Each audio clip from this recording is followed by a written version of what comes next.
Still on Press Near 3, guys. Let's hit it. Alright.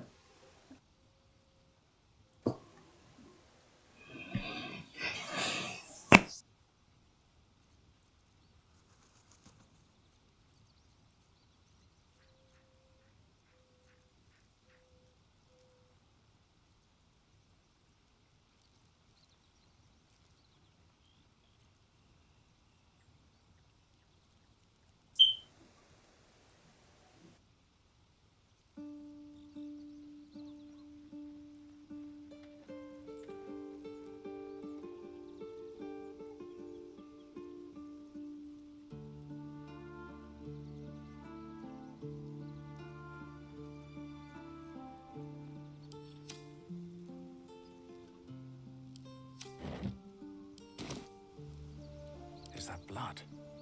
No, never mind. Alright, I already said it was Salon Press Near 3, guys. Let's hit it. But, you know, Starion, he really is hard to play with. As I don't know what to go for with him.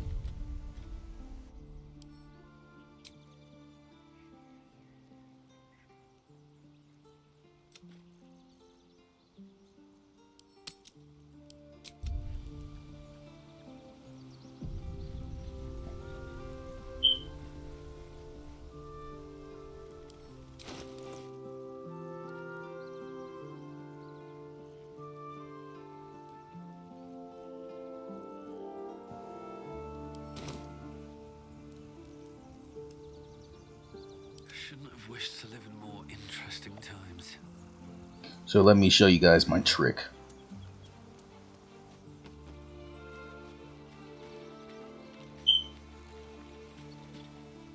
So long rest, I'm gonna cast Hero's Feast, but I'm just gonna go to bed and not long rest. Still alive, so that's progress.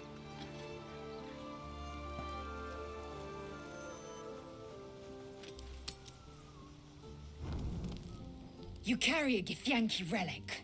I will have an explanation, or your head. Walk away, now. I won't warn you again.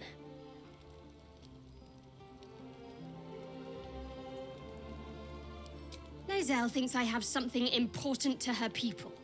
She's deluded, clear. Lies. She carries an heirloom of my people. I must know why.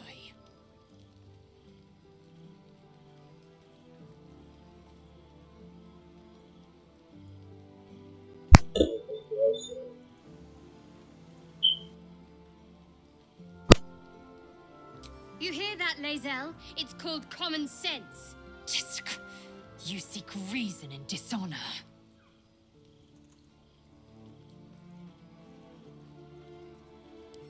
Incorrect.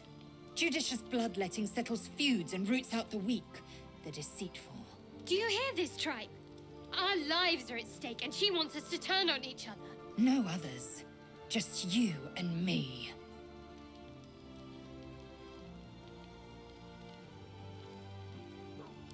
I doubt this one's wits will be any sharper by then. I do not wish to spill blood here. Come daylight, we will find a place to end this. Fine. You can accept you're wrong, or we'll be rid of you permanently. Either way, I win.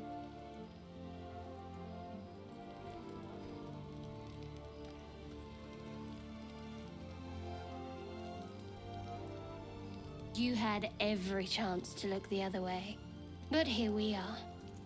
You chose this. Spare me the justifications, coward. If anyone asks, I'll say you were transforming. Don't expect to be mourned.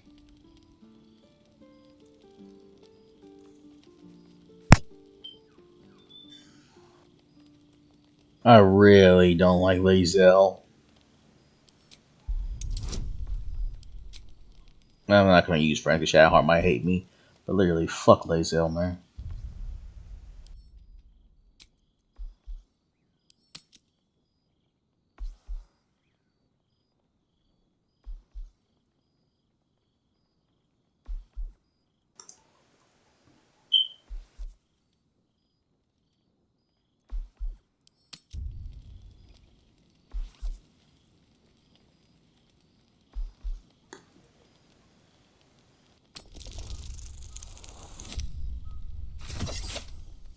Lucky.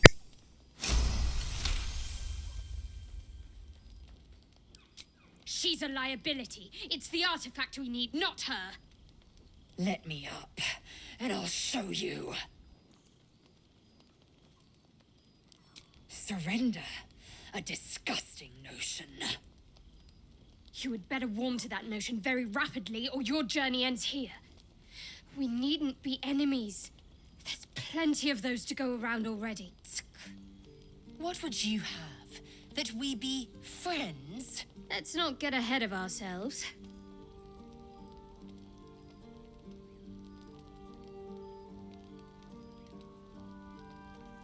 But imagine what we might achieve if we channeled some of that hostility back at our real foes, instead of each other. They wouldn't stand a chance.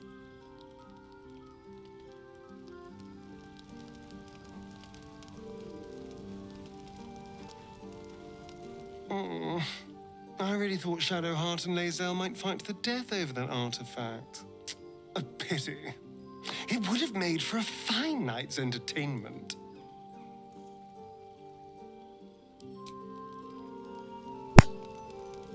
Seems like a good moment to talk. Speak. It is over where I am concerned.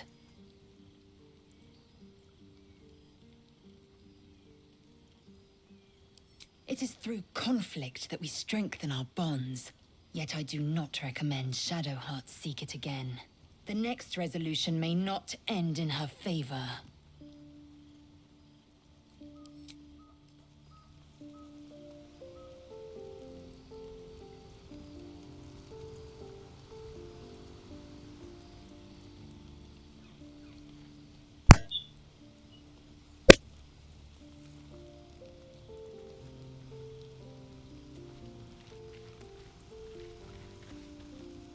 I hope that's the end of this silly quarrel. They'll have no energy for battling our enemies if lae'zel and Shadowheart are too busy squabbling among themselves.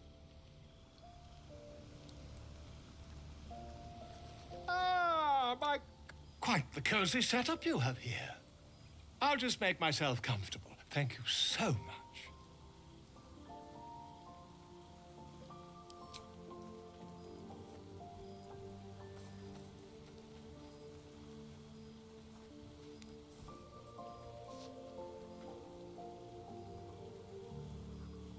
My research turned up a rather brilliant technique that seems quite actionable. It's not too deep, just behind the orbital socket. I could attempt an extraction. I've a needle in my tunic, after all.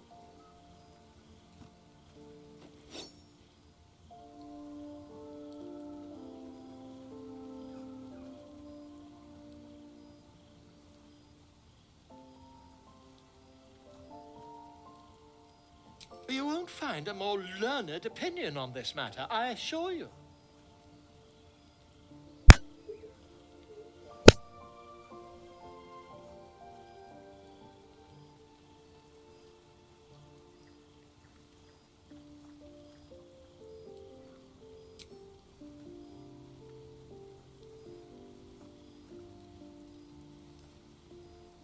You only have a matter of days to live. Don't dally, my friend.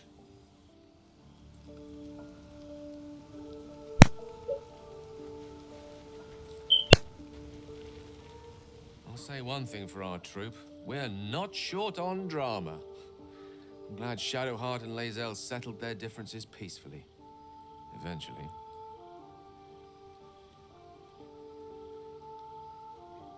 Your enterprising approach to my problem is most encouraging. But it is a delicate process to keep my condition stable. I do not yet need to consume an item, but keep it close by. It will not be too much longer.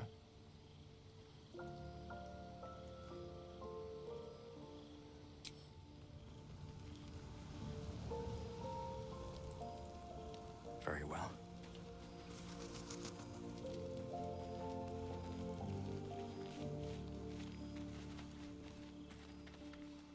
Fate spins along as it should. Dost thou require a new ally? Or mayhaps a resurrection instead?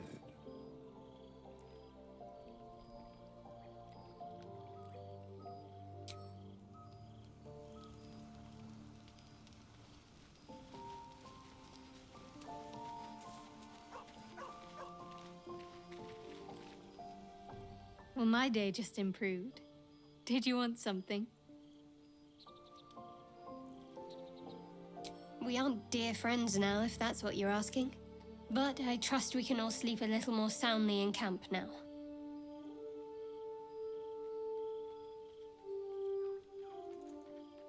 You have an interesting definition of friendly, but yes.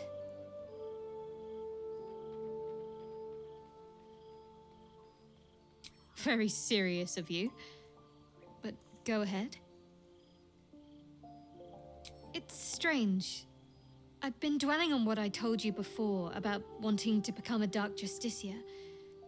But perhaps I should be content with my lot. I'm already blessed to have you at my side, after all. Fine. What's on your mind?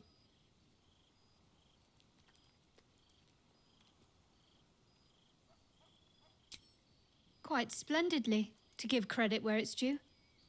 You and I have shared some good times together, and it seems we have plenty in common. I suppose some would commend our actions. Goblins would have razed that whole place to nothing if it weren't for us. No excuse to rest on our laurels, though.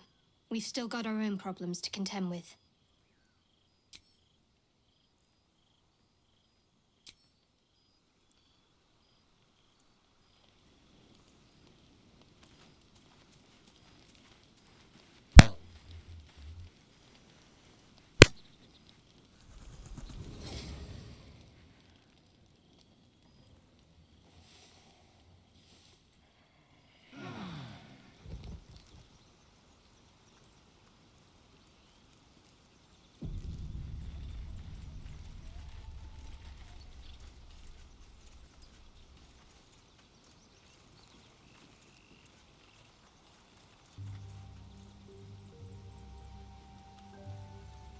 No one's stopped me yet.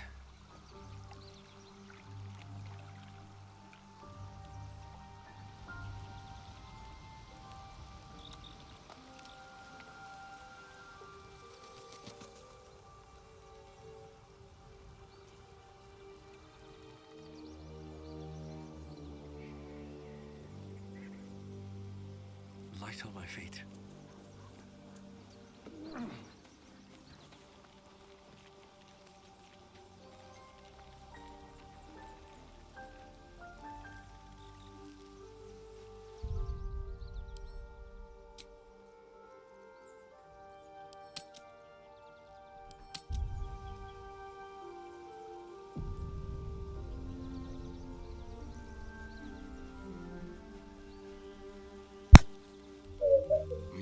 Feast, very well allocated poison seeds are frightened.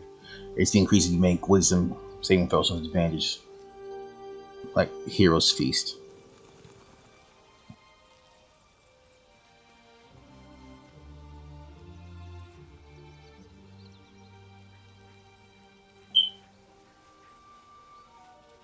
Fuck you. I touch foreign people.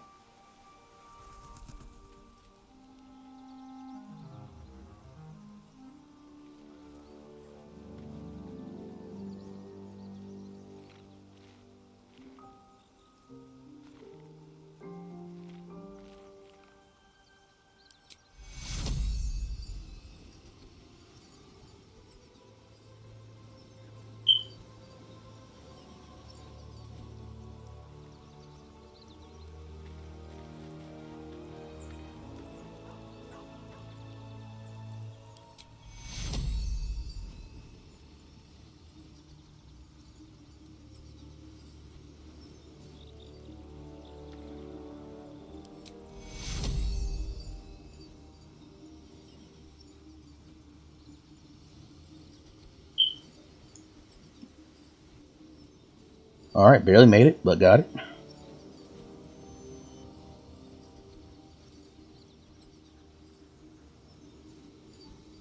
My fortune!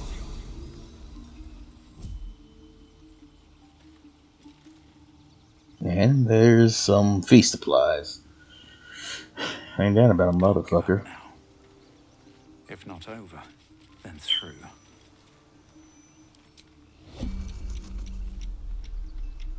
What's up for discussion?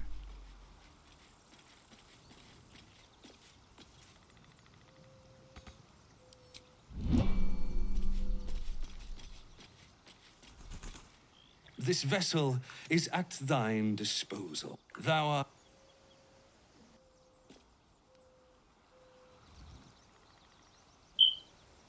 Let's have a look.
I don't have multiple camps flat packs. It's weird.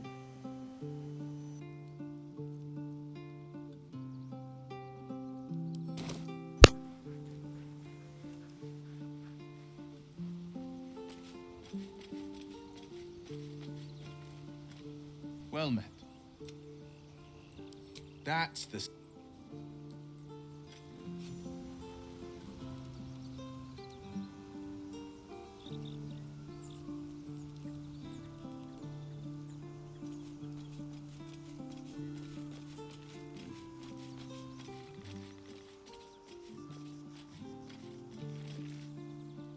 Well, my day just improved. Did you want something? Very serious of you. But go ahead. It's strange. I've been dwelling on what I told you before about wanting...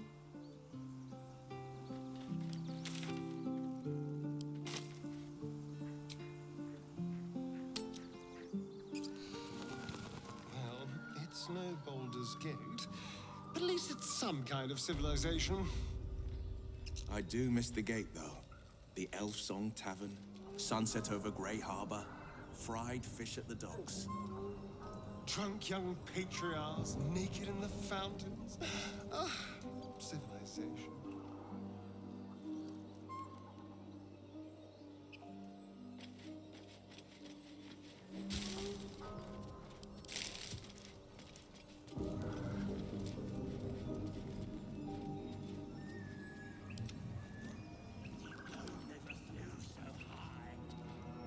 Oh, for a skeleton key.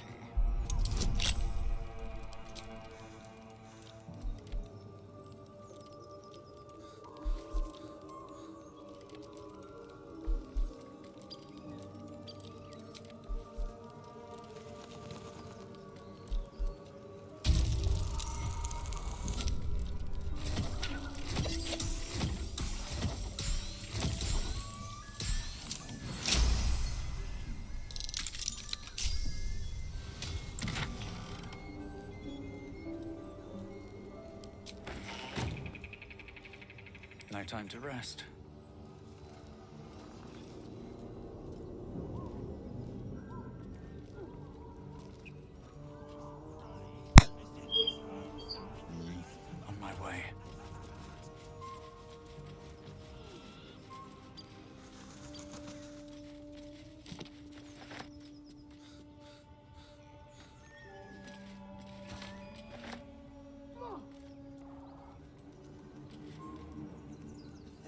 If you want to keep your insides on the inside, don't cause any trouble.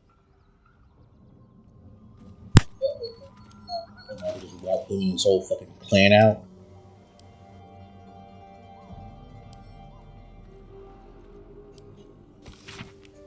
An excerpt from the True and Impossible Adventures of Tenbro Morrow, a pulp serial following the real-life exploits of an interplanetary ship's captain. The real Captain Morrow is known never to have left her native water deep, and emerges from her rooms at the yawning portal only to exchange scrawled manuscripts for fresh meals and ink. Interesting. His red dragon thus dispatched, and Knight had no choice but to leap my ship, crashing to the new bride's deck, even as his mount was swallowed by the eerie gloom of the astral plane's shifting tides. Faithful Norls was upon him instantaneously, clawing by him. Alas, in vain. Astral projection thwarts even the fury of the backseat cabin boy, and the treacherous Githyanki only laughed as Norl's formless blows passed harmlessly through him. The Night Silver Sword came out in an arc that missed Norl's entirely, but neatly clipped the spiritual cord. Anchoring attacks the Tabaxi's stalwart soul to the plane, I mourned as my faithful feline companion faded from existence, but did not hesitate. The Githyanki only smirked lazily at my charge, anticipating the futile efforts of another bound by the claws of this plane. But that is not and has never been Captain Tenbro Morrow. Unlike poor Norls, I had entered this plane in my full flesh form, a fact I demonstrated by thumping the warrior solidly between the legs. Oh, his balls, that mean. He tumbled over the new bride's rail and down into the mist, even as a fresh horde of dragons rose from the distant, dead citadel of Trunaraf.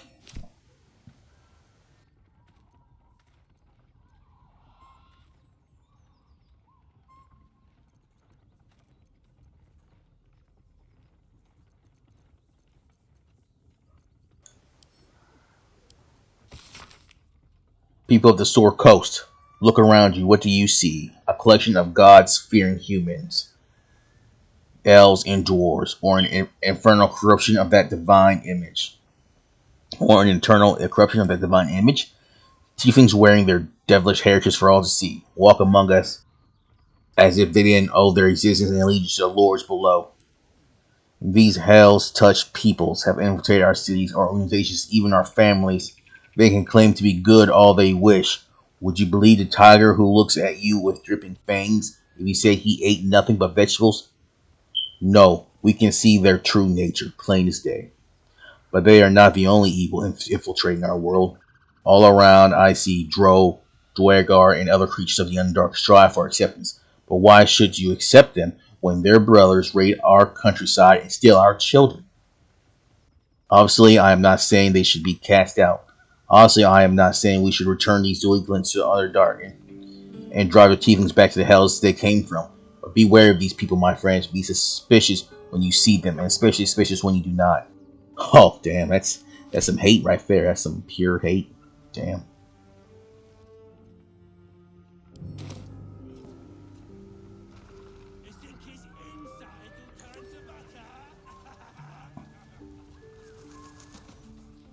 Let's see. Looks empty.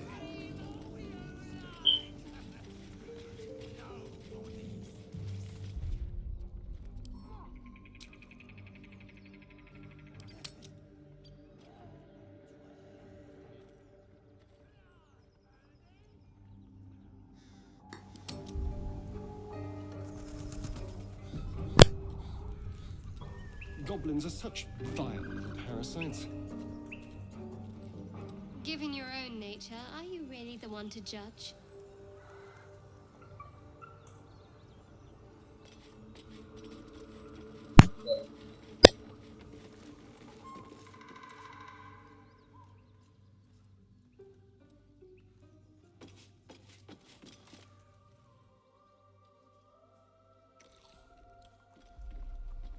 Tastes like chicken. No chicken. Tastes like fish. Gentlemen, contain yourselves. This quarrel sours our feast. Besides, Tastes like pork. And what surprise is this? Brothers, look here. I have eyed yet another prize. Fortune favors our bellies. Stranger, be you friend or food. The mark is her measure. Show us the brand of the absolute.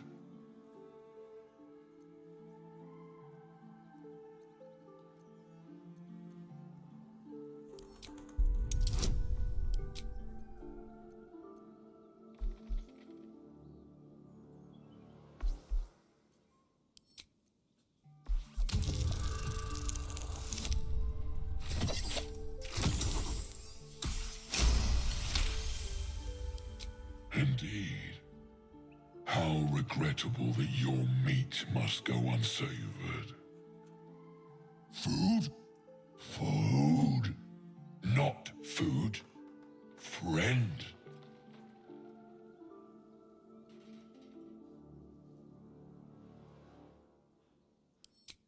Am I not astonishing? A robust diet makes for a shrewd mind, you see.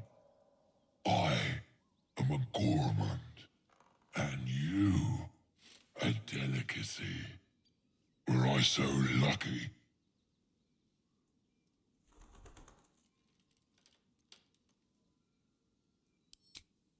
I've no use for the absolute, or any god. I follow two masters only, gluttony and greed. The goblins understand my appetites. They sate my hunger for gold, and the rest sate my hunger for meat. Boss Goblin give gold. We check brand. Good deal. No talk.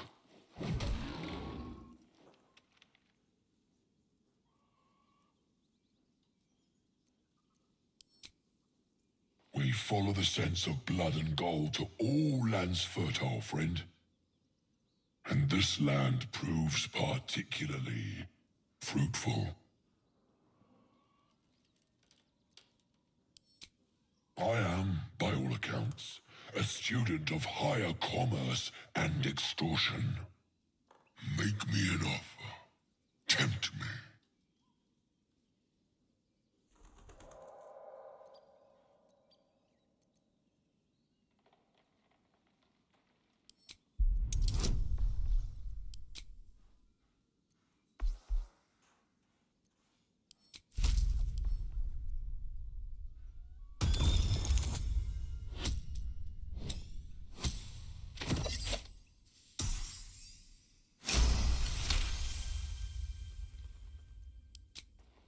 A brilliant notion, and a boon to my aching belly.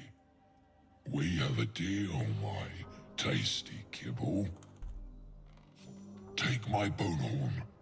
One blow, and the ground will quake with my family name. Use it when the need arises, and never a moment before. Ogre kill everyone around, then Ogre eats them. Well spoken, indeed. Ogre kill everyone around. We will keep close. When you are ready, sound the horn.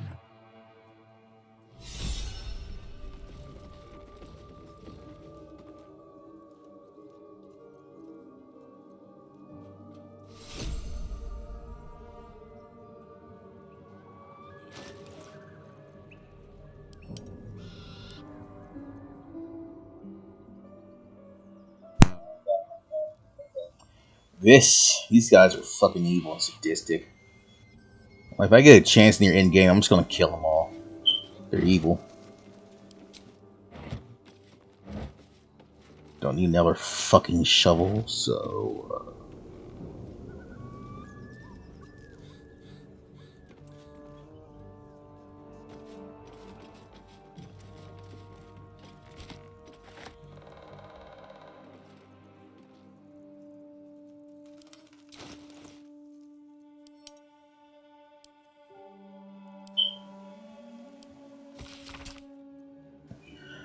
A shepherd's son tending to his father's flocks on the banks of the Cathanar. The days grew long and the boy grew bored. To amuse himself, he called out, "Beholder, beholder!"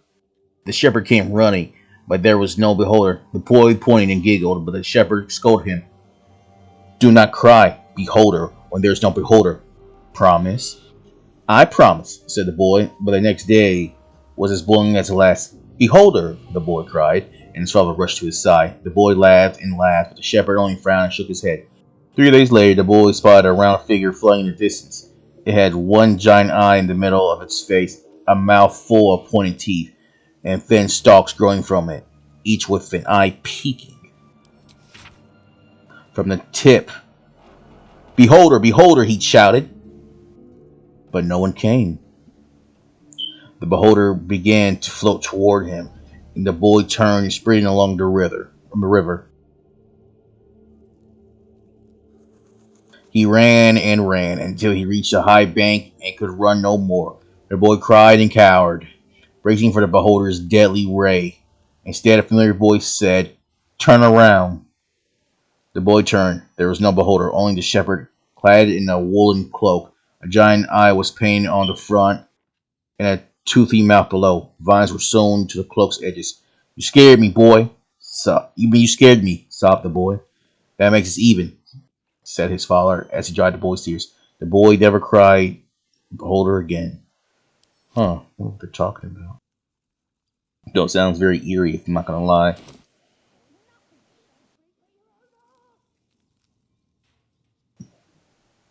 Don't give a fuck.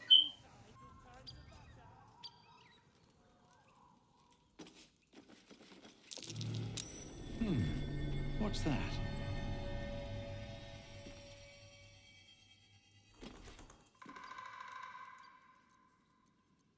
Never a dull moment.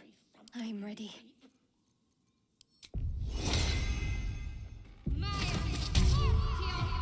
At least things have stayed interesting.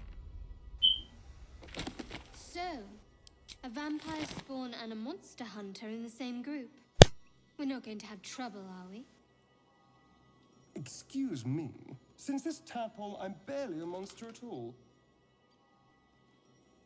I just want to survive, same as you. I don't see a problem.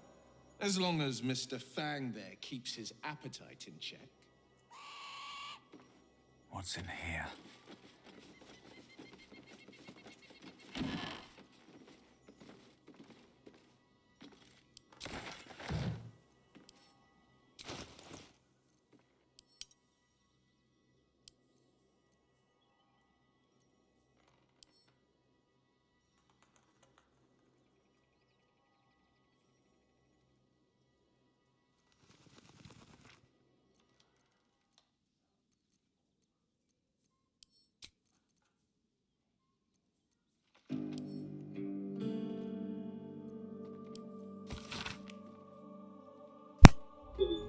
Song.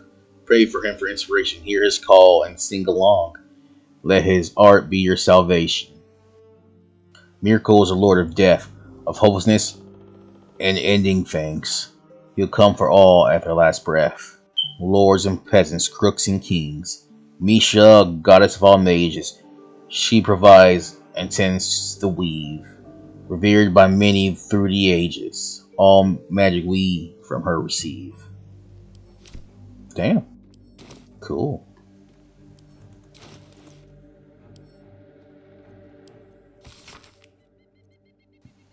In the city of Gracklestug lived a young Dwegar named Shoal, who could conjure eerie whispers in his brother's minds. Eager to develop his psionic powers and take over his clan, he asked Godfather who could teach him further. Across the dark lake on the south shore there is a chasm, said the Godfather. Within the chasm lives a rogue mindflayer called Ear. It will teach you all you must know. Skull's voyage was fraught with danger. He fended off aboleths and cloakers alike until he reached the mindflayer's chasm. Is it chasm or chasm? Probably chasm. Ear emerged from its hovel, tentacles writhing. "I'm here to learn," Shoal told it. "Very well," came the response. On the first moon's passing, ear taught Skull how to read minds. On the second, it taught Skull how to bend them. But this was not enough for Skull. He wanted to destroy minds with a mere word. So be it, said Ear, and it bestowed a blessing on Shoal. Here's yours, the knowledge to shatter a single mind. But you may only speak the command once, Ear told Shoal, or then it is forever forgotten. Ready to assume control of his clan, Shoal returned to Grackle's skull. Show me what you have learned, the Godfather told Shoal. Shoal grinned, spoke the command, and his own skull shattered before the Godfather's eyes. Said the Godfather, or the Godfather said, the lesson is complete.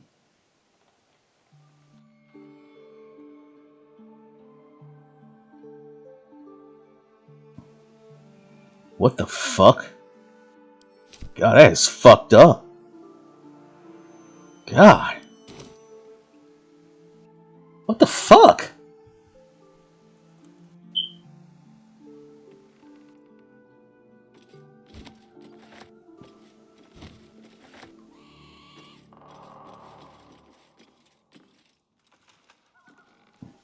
Swift as my feet can carry me.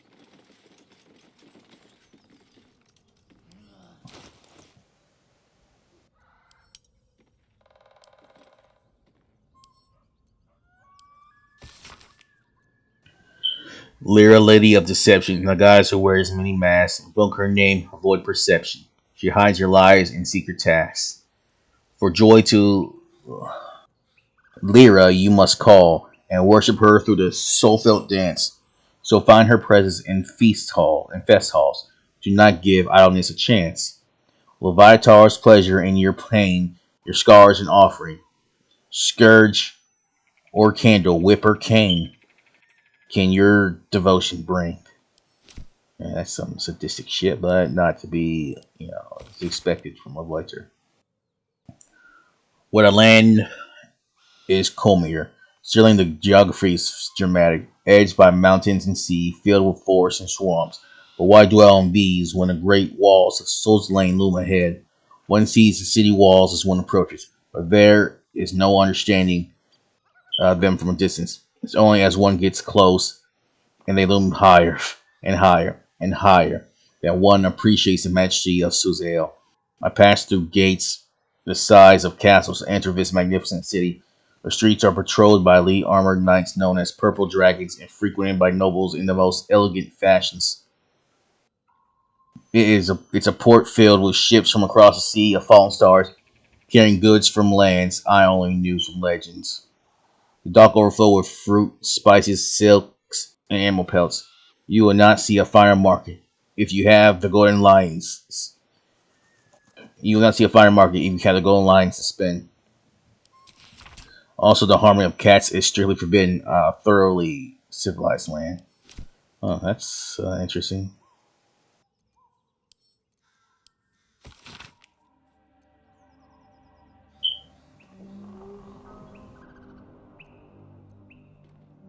Hmm.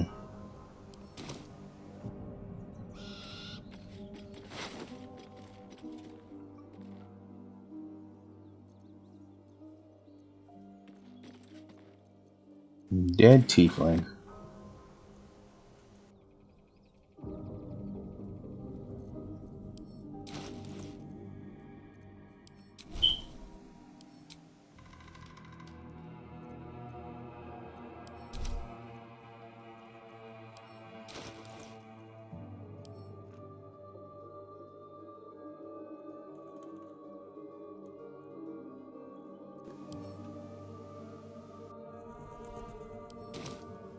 Trust no one.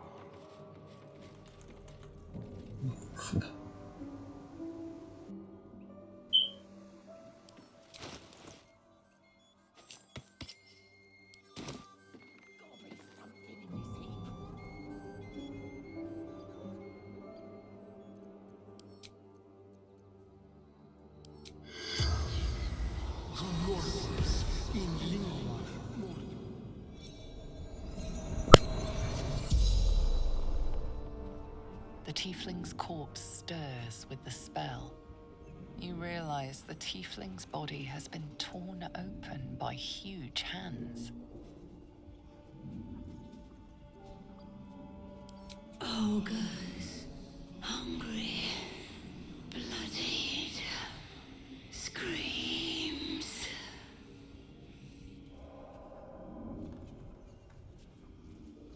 Strange warriors, gold skin, silver blades.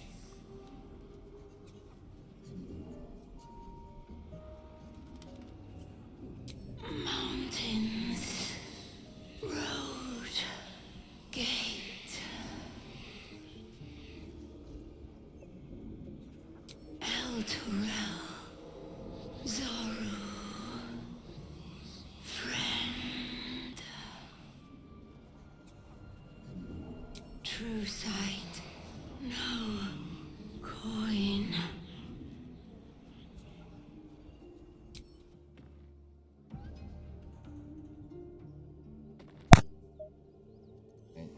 Shouldn't have wished to live in more interesting times.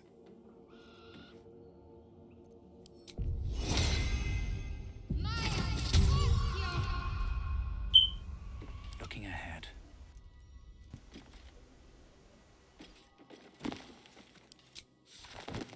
Maybe I need more pockets.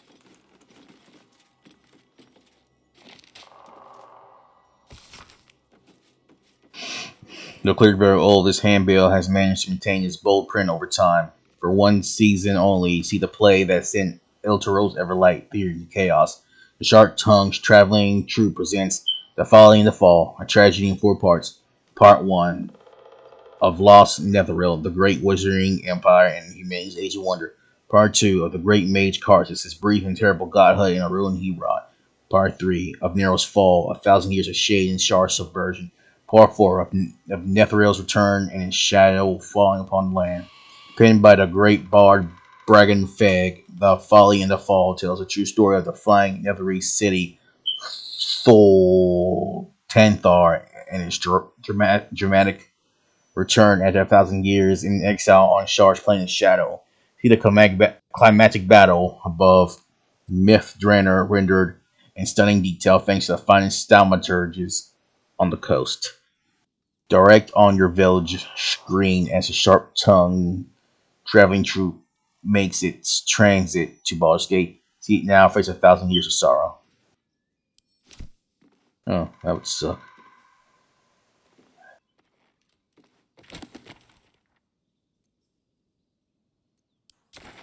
Someone's diary. That might explain what happened here.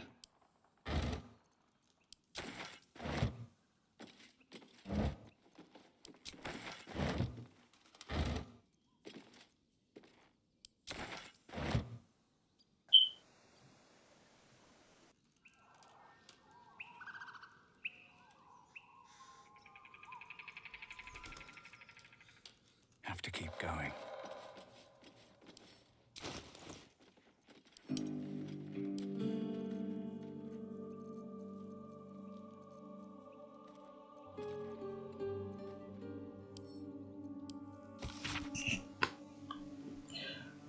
There were once 2 sisters, one a great fighter and one a great cleric, who longed for new adventure. I shall skewer an elder brain upon my sword, cried the fighter to the Underdark. I wish you know the secrets of the brain's powers, said the cleric. Let's be off. In the recesses of the deep, the sisters slew darklings and darrow, bugbears and bluedates. The 2 reached an Iflit colony when the 4th 10-day passed. The quest would soon be complete. With great effort, they felled a half-dozen mindflayers and soon reached the Elder Brain's lair. It rose from the brine pool at the center of its chamber, flanked by leaflets. The brain didn't speak aloud, but the sisters could hear in their minds. I am Chaos. Why have you come? I will make your powers my own, said the cleric.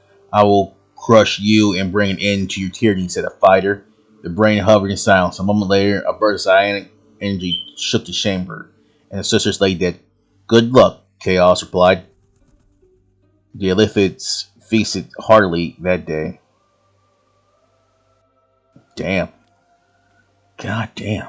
That is, That's depressing as fuck.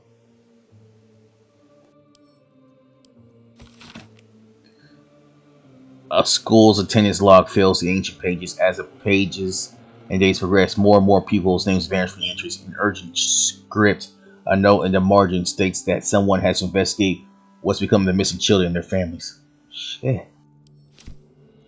Shadowheart's attention is fixed upon the contents of an old journal.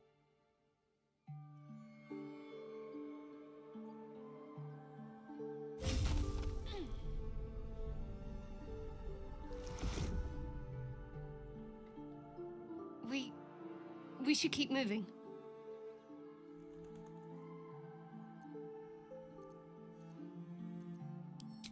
I don't know exactly. Lady Shah, protect me.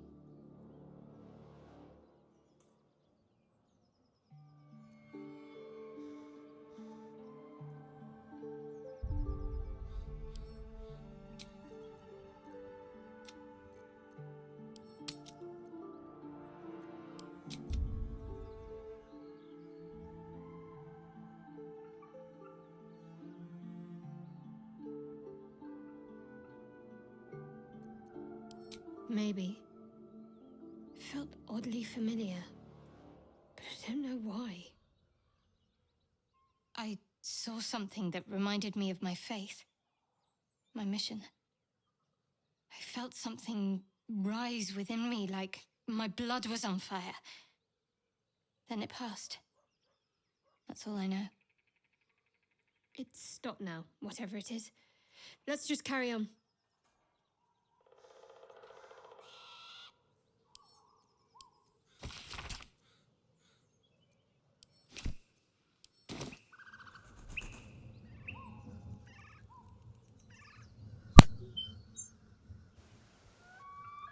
You know, I've been catching myself smiling more lately.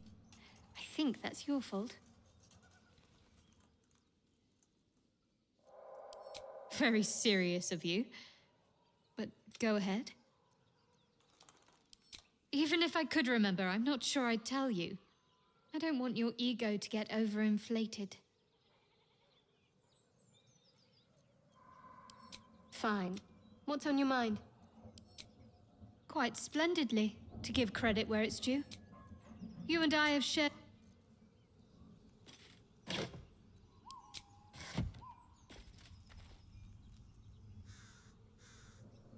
Anything of use?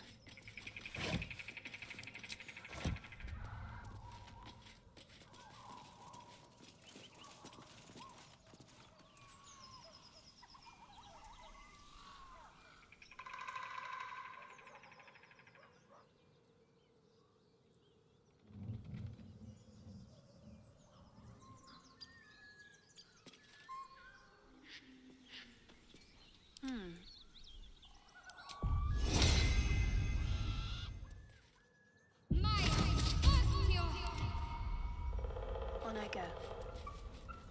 All's well that ends. Well, not as bad as it could have. Moving in.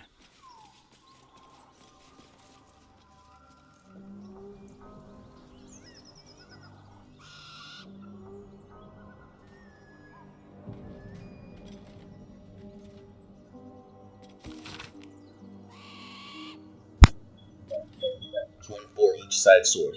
It claims to contain first-hand transcriptions of the oral histories of several storytellers throughout the realm. Chapter 7. Valmor the Outcast, from 2 years of age, human paladin, Oathbreaker. Given Valmor's reputation in Athkatla, the city she once called home, I met the former knight officer of the noble and exclusive Order of the Radiant Heart with no small amount of trepidation. She has lived as an outcast for some years now, and rumors of her character quite preceded her. I spoke to one of the prelates of the order, who described her as a dreadful sadistic traitor, warning me that to find her would be a suicide, and she would kill me before I could speak. Before I could speak a single word. He was wrong. When I finally tracked her down, we spoke for hours, and I left with her blessing to share her story. I will not disclose our meeting place, as the order punishes those who violate their vows with beheading. Of course, I regret it. Breaking an oath isn't. Of course, I regret it. Breaking an oath isn't going back on your word. It's not an ethical quandary. It wrenches out a part of your soul. Before, I could call upon angels to fight alongside me. I could banish fiends back to the hells and demons to the abyss, all with a thought and a prayer. I lost my voice. I speak, but this isn't my voice. It's an echo, a whisper. Tell them this. Most days I wish I died rather than breaking my oath. But I never take back what I did, what I refused to do. Damn the order. Service became dogma. Obedience was virtue. Question was sin. Justice and duty are uncomfortable bedfellows. And eventually they make bastards of us all. Well, that's interesting.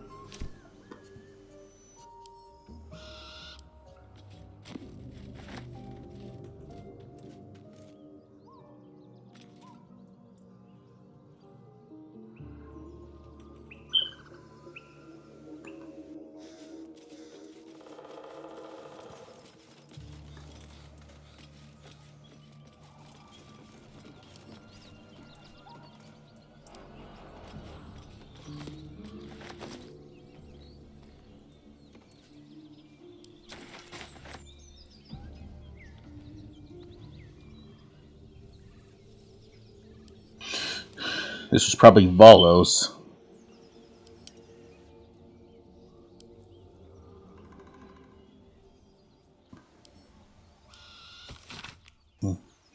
A poorly drawn map of a city captured in flamboyant script.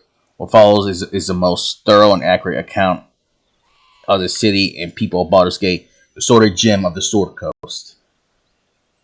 The Sword Gem and Sword Coast of the Sword Coast. An editor's note in crimson ink follows. V. Valo. This volume is startlingly accurate, save for the nonsense about the Black Dragon Gate. It is not alive, no matter how many vagrant hags claim otherwise. Commission someone else to draw the map. Okay, Valo, what if I give this to you? You're a stupid fuck. Valo, you're so stupid.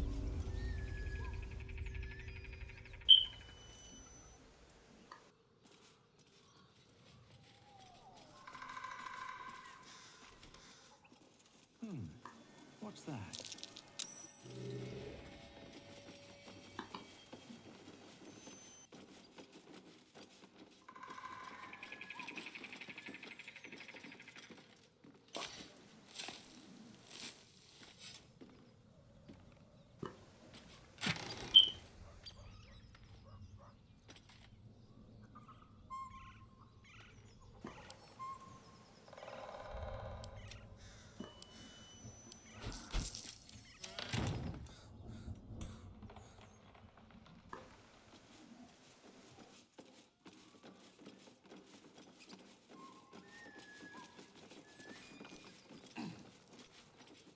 Can't afford to stay idle.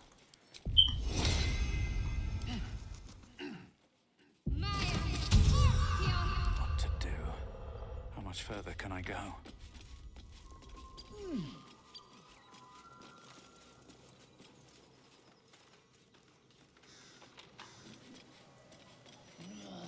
Gotta be something in this heap.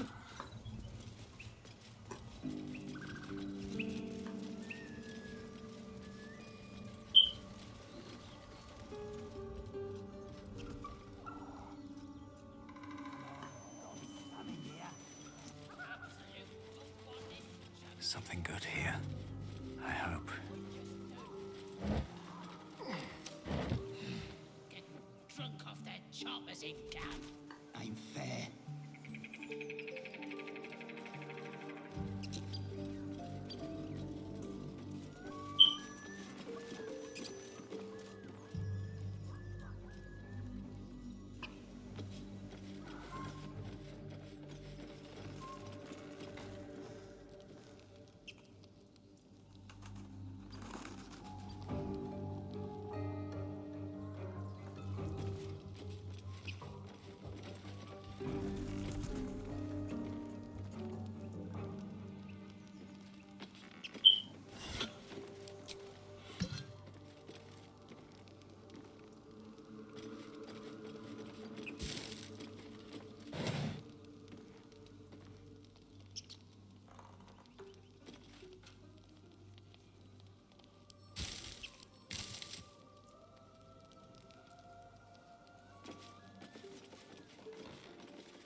always room for more.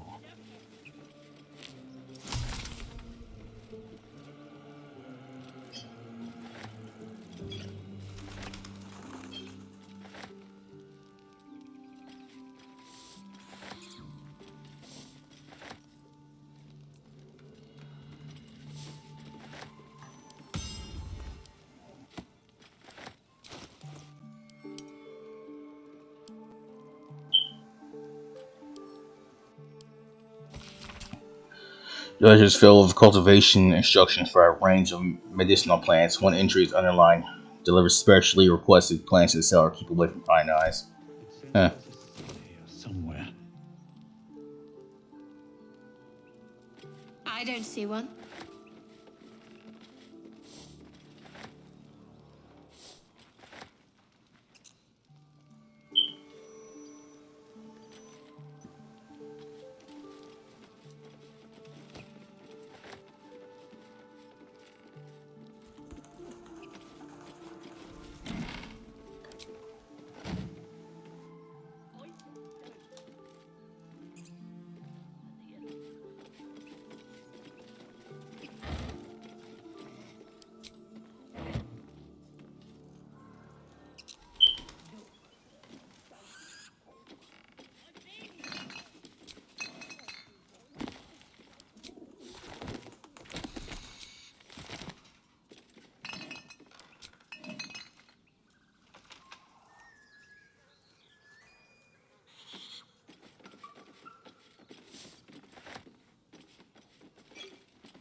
A long-winded introduction explains that Haskin Gif Serafin's notes, published as is from their work journal, have helped bring alchemy to the masses. It starts with a full story on the Dragonborn who had been descaled as a teenager and started their alchemical research in hopes of restoring their hide. Damn. As the pages turn, it continues to wax poetic about how Geofin put aside their own research to help the common people. Much more interesting, though, are Shehesalafin's actual research notes. I've decided to make all my notes, both those written and those still to come, available to those who would wish to study. You reading this text now are probably one such person. As enticing as potion making is, we shall first start with the most basic alchemical rule, the rule of three. Most ingredients can be found throughout Faerun, however, they need to be refined to be of any use in alchemy. Doing so is simple. Just combine three of the same ingredients and you will obtain an extract, which can be used to brew potions, poisons, oils, and elixirs. So remember, three of the same ingredients make an extract, or in the rhyme form if you like. When in doubt with alchemy, just recall the rule of three. Thrice the same ingredient forms an extract. Excellent.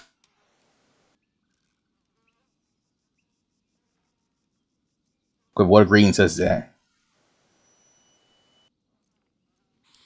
Yeah. Kind of left me hanging, bro. Seems simple enough.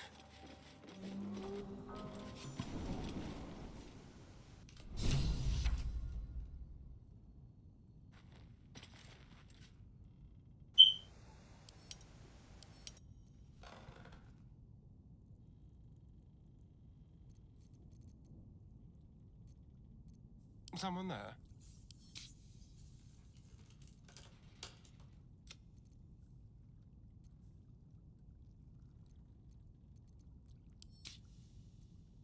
I'm ready. Whatever it takes.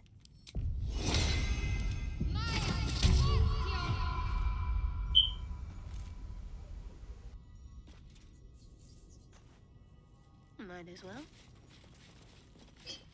Still breathing, despite everything.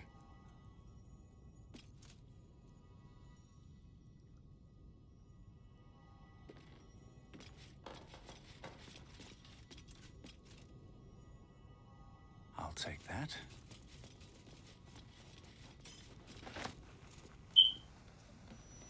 Yeah, I have been here before. Light on my feet.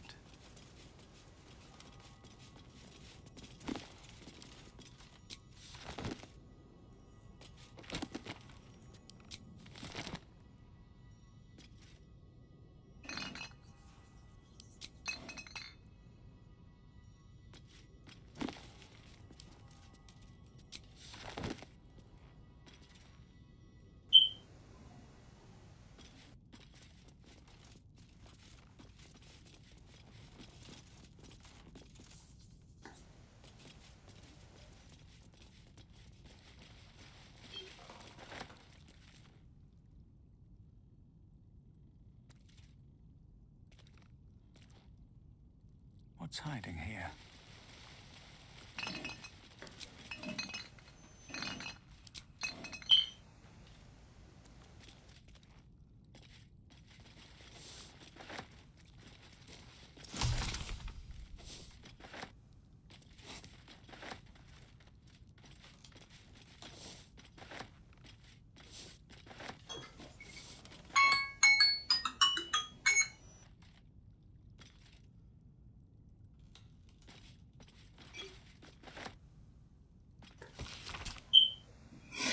Patient Samson, occupation blacksmith, Mally Gout. Samson's become accustomed to the good life while he acquired that new apprentice. I gave him a tincture of autumn crocus and told him to avoid red meat and ale. Patient Brandley, occupation Cooper. What the fuck's a Cooper? Mally, large wood splinter in hand. Common splinter removed, wound clean, doused in balsam ointment and bandage. Patient Timid, occupation none. Child, swallowed bottle cork. No harness, no harness or bottlage in its stomach. The cork should pass without causing harm. Gave the lad a stern warning. Patient Dita, occupation apprentice blacksmith. Minor burns to the face and hands. Comments. Another burn for Samson's eager young apprentice. Usual treatment was applied, but I urged her to slow her pace at work, where she inflicts real harm on herself. Oh, it's nice of the healer. Yeah. This healer seems very skilled. Yeah.